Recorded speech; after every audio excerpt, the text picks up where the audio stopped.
Hey guys, Mo Trapper. I know I haven't done a video in quite a while, and I apologize for that. It's just been extremely busy. So anyway, I got a new trap that I wanted to show you guys.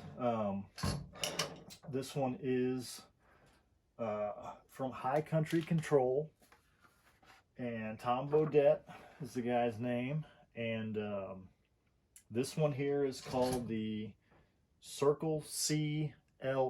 So Circle Charlie Lima Mike is the name of this trap. Uh, it was not cheap.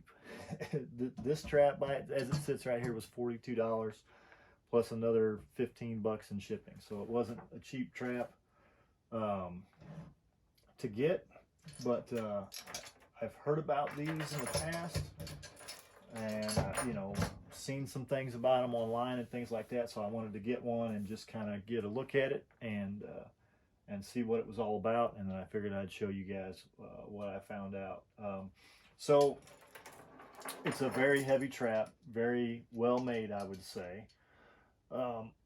It's got these great big, thick cast jaws, which I really like a lot, actually. The frame is in two pieces, side to side. I guess it's in three pieces technically, but each side, it looks just like flat stock that he's bent and drilled holes in. Everything's pretty nicely rounded off, nothing, no real sharp edges or anything like that, but it's very heavy. It's a hefty trap. Great big springs on the back side, and then it's got some smaller, it looks like a beaver spring set up on the front. The spring pin is just rod that's been bent. One thing that is really nice about this one is, so you can see at the top here, you can get to that screw. So it's got a hole drilled through the upper portion of the frame, so you can get to that screw, and that goes through to a pin keeper that's bolted here. Same on the front, he's got a screw and then a bolt keeper that holds that on there. Nice D-ring for your center swivel. It's got real nice swivels on. I don't know if they're Sterlings or MB crunch proofs, but they're good, heavy duty looking. They look like MB crunch proofs. I don't see any markings on them, but very good, very heavy duty looking swivels. Short length of chain, and then you've got another swivel at the bottom as they come. Now this thing has a dog, and it's a Positrip pan system. It's a Positrip system. One thing that he did add were these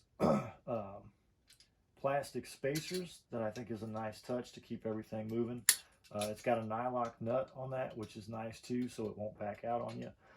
And then the dog on it is similar to an MB550. It's that rounded dog with the same night latch that you'd see on an MB550. It is bent, and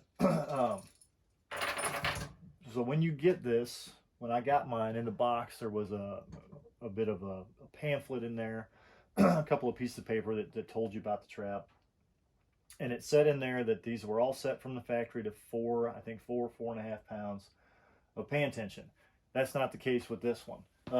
You can see that this pan is not free falling, right? So I think that's probably the issue. I think I probably just need to loosen this up a little bit so that pan's free falling. And once I do that, I suspect that the pan tension will come right into that 4 pound-ish area, but right now it is not. You can see the dog is bent pretty aggressively too. So it's not straight, it is bent. But let's go ahead and set it, and I'll put the pan tension tester on it to show you that it's way above 4 pounds when I got it.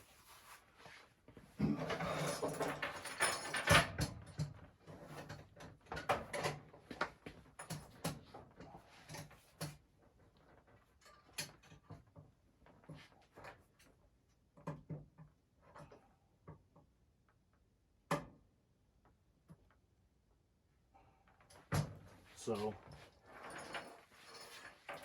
we can put the pan tester on it. Right in the middle of the pan. 2, 3, 4, bottomed out. So it's, and I knew that just by sticking my thumb in there and setting it off. It's way above 5 pounds. I would say it's probably approaching 10 pounds or so. And you know, I'm not complaining about it. I think it's going to be easy enough to fix. Like I said, I'm going to go ahead and loosen that nut just a little bit. See if I can get this pan to free fall, and that's better. It's still not quite complete free fall. Maybe give it a little more. Back it off just a fuzz more. Well, it's really not getting much better than that. Yeah, that's free falling now. So now I suspect that when we set it, the pan tension is going to be significantly lower.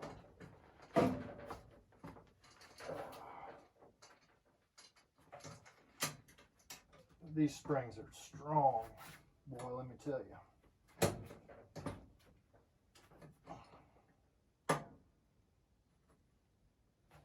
So I suspect that it's still pretty heavy, but it's probably in that 4 pound range. We'll have to put it on the tester to test it.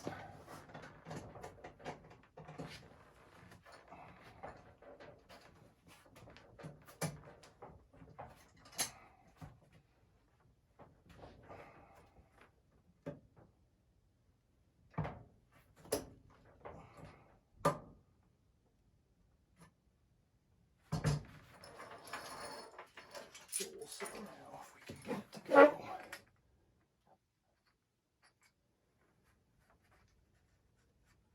And it's still bottoming out. So I'm not sure. It may just take a little bit of break in. It's not much over 5 pounds, I wouldn't say. You know, that dog looks clean. The night latch looks clean. I may need to check that, see if there's a burr. There does feel like there's a little bit of a burr on the back of this Positrip pan, which might be causing some of it. But at any rate, I'll continue to fool with it to see if I can get that pan tension down just a bit. But even right now, you know, again, it's bottoming out the tester, so it's hard to say exactly how much pan tension it has. But just using my thumb and, you know, kind of doing this a lot, I can kind of tell where I'm comfortable, you know what I mean? Where if it were where it is now, I would be comfortable setting this trap and putting it out there for coyotes. I don't think it would catch a fox right now, probably, red or gray, just because they don't weigh enough. It would probably catch raccoons. It does have a pretty wide offset, though. So I don't know that you'd hold every raccoon that you caught in this trap just because that offset is wide. And you can see, you know, there's a molded part on the jaw, kind of a tooth that sets your offset, and it's pretty wide.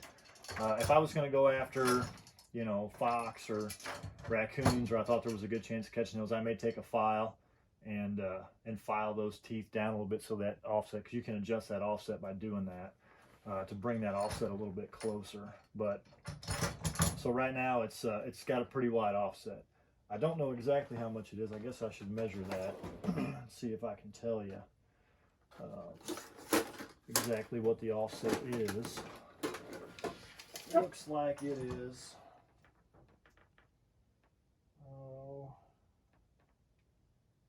boy, it's pushing 3/4 of an inch. Maybe it's 5/8. It's about 5/8, I would say, offset, which is, it's a big offset.